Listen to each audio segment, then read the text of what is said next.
Welcome to today's Sweet Science Wednesday. We're going to be talking about dancing candy hearts. Yes, it's the week of Valentine's Day, and what better way than to use your leftover conversation hearts than to do a science experiment.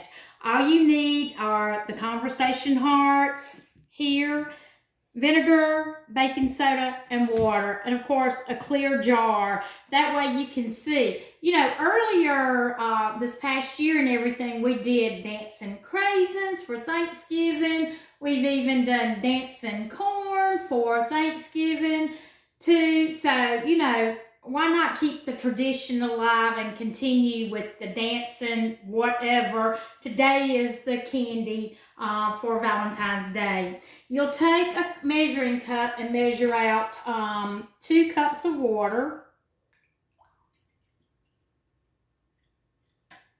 and pour it in your container. Using a tall container, it gives it room to dance. So, okay, there's that. Then you're going to take a tablespoon of baking soda. And sometimes you can play around with the amount of the baking soda. Okay.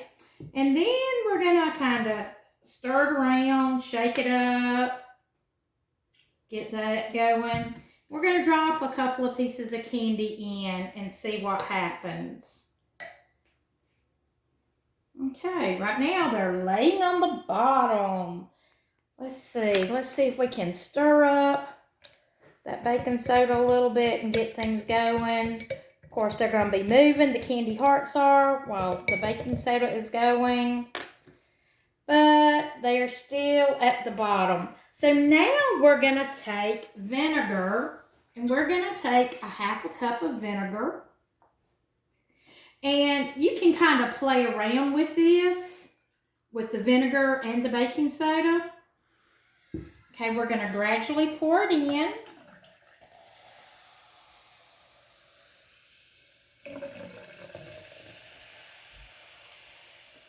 And see if there's any chemical reaction. You can see all the bubbles coming through, but there's no dancing candy hearts. Maybe it will. Oh, that one started dancing just a minute. The bubbles are trying to get up under it, so maybe it will bring it up. Let's add just a little bit more baking soda. And then we'll add just a little bit more vinegar and see if that won't get the motion going. Add more bubbles.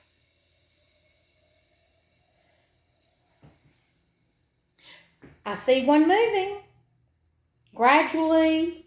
So, like I said, you kind of have to play around. The base recipe called for a tablespoon of baking soda and a half a cup of vinegar, as well as 2 cups of the water. It's trying to dance. I'm going to add, there it comes. There's the first one's coming up. So it's moving anyway. So, as I've always said, experiments sometimes work and sometimes they don't. But what better way if you have excess candy that you don't eat it all because, you know, it's a lot of sugar. It's trying to come up.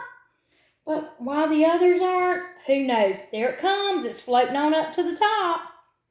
It's got those air bubbles underneath, and once they kind of dissolve, then it will float back down. It will sink back down to the bottom. So try it. You've got all these items in your kitchen, with the exception of maybe the candy hearts, and try experiments. You know, use what you've got at your house and go for it, because you never know. It may work like this did today. Sometimes, you know, our experiments don't work, but that's the reason it's an experiment. We hope you have enjoyed today's Sweet Science Wednesday of Dancing Candy Hearts, and we'll see you next time. Bye-bye.